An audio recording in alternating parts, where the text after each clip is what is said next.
اب وزیر اعظم میرا خیال ہے، جہاں تک میں نے بھی ظاہر دیکھ رہا ہوں، صحافی ہوں، مجھے نہیں لگ رہا کہ وزیر اعظم نے پہلے ایسا کوئی اعتراف کیا ہے۔ اب جب پی ٹی آئی نے خود اعترافی بیان جمع کرا دیا الیکشن کمیشن میں کہ ہاں فارن فنڈنگ ہوئی ہے، لیکن ہمارے ایجنٹس کے ذریعے ہوئی ہے، اور ریاستوں یا غیر ملکی ایجنسیوں یا غیر ملکی اداروں کی طرف سے نہیں ہوئی ہے، بلکہ ہمارے ایجنٹس کے ذریعے چندہ ٹائپ جو ہے فنڈنگ ہوئی ہے۔ اور اگر کوئی انہوں نے حلف لیا تھا جو ہمارے ایجنٹس تھے کہ ہم غیر قانونی فنڈنگ نہیں کریں گے، قانونی کریں گے، اور حلفاً انہوں نے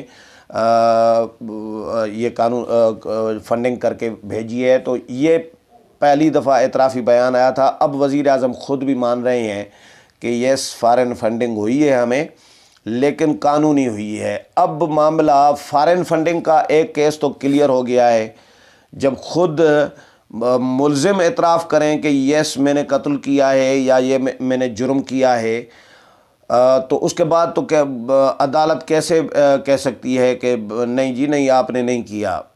پی ٹی آئی کی جماعتی لیول پر ان کے وکیل اور وکیل ان کا بیان جمع اعترافی کرا چکا ہے۔ وزیر اعظم خود یہ اعترافی بیان دے رہے ہیں کہ فارن فنڈنگ ہوئی ہے ہمیں، لیکن اب غیر قانونی نہیں ہوئی۔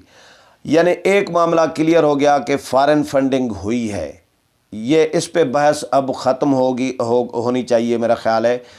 اب بحث اس پہ چلنی چاہیے کہ غیر قانونی ہوئی ہے یا قانونی ہوئی ہے، کہاں سے ہوئی ہے۔ موساد، را اور جو غیر ملکی ایجنسیاں ہیں، خفیہ ادارے ہیں، حساس ادارے ہیں، انہوں نے فنڈنگ کی ہے، ریاستی لیول پر حکومتوں نے کی ہے، یا مختلف دیگر اداروں نے کی ہے، این جی اوز نے کی ہے، یا واقعی عوام سے، جس طرح شوکت خانم کا چندہ جس طرح بظاہر بتایا جا رہا ہے کہ کیا جاتا ہے، اسی طرح کی کوئی فنڈنگ کی ہے، یہ طے ہونا باقی ہے۔ اور لیکن اس کے بعد الیکشن کمیشن نے پھر وضاحتی بیان جاری کر دیا ہے آج پھر سے کہ بھئی اوپن سماعت نہیں ہو سکتی۔ وزیر اعظم کہہ چکے ہیں اور اپوزیشن بھی کہہ چکی ہے، لیکن ہم اوپن سماعت نہیں کر سکتے۔ اوپن سماعت ہم تب کریں گے جب یہ اسکروٹنی کمیٹی کی لیول پر معاملات طے ہو جائیں گے۔ اسکروٹنی کمیٹی اپنی رپورٹ فائنل کر کے جب الیکشن کمیشن کو جمع کرا دے گی، تو الیکشن کمیشن، یہ بھی پہلی دفعہ میرے سامنے آیا ہے کہ اسکروٹنی کمیٹی نے یہ اعلان کیا ہے کہ ہماری جب اسکروٹنی کمیٹی پر لیول پر جب تحقیقات مکمل ہو جائے گی اور ہم اپنی رپورٹ الیکشن کمیشن کو جمع کرا دیں گے، تو اس کے بعد election commission of Pakistan open سماعت کرے گا۔ یہ بھی ایک پازیٹیو موو ہے میرا خیال ہے۔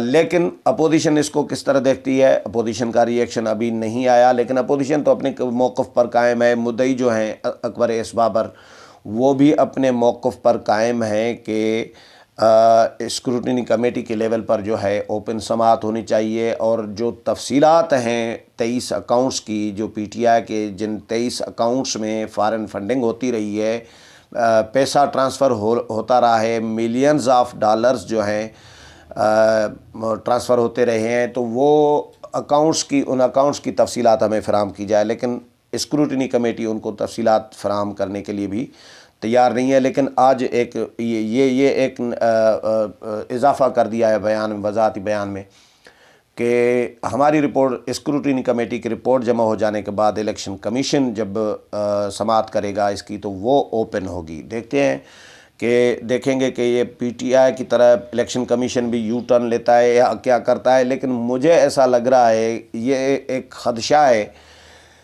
کہ وزیر اعظم اور الیکشن کمیشن کی، یا پی ٹی آئی اور الیکشن کمیشن کی ملی بھگت نہ ہو، کیونکہ وزیر اعظم خود یہ بات کر رہے ہیں کہ پچھلا الیکشن کمشنر جو تھا وہ پی ٹی آئی کا دشمن تھا، اور یہ بدنیتی کی بنیاد پر یہ کیس دائر کیا گیا تھا اور سماعتیں ہو رہی تھی، تو موجودہ election commission per P T I کو اعتماد ہے، یہ وزیر اعظم نے کہا ہے۔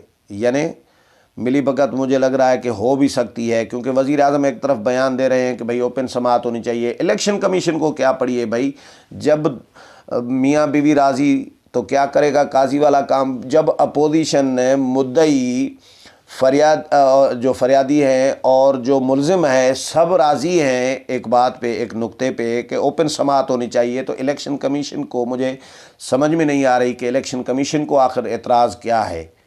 تو الیکشن کمیشن کی اس میں سے بدنیتی بھی ظاہر کی ہو سکتی ہے.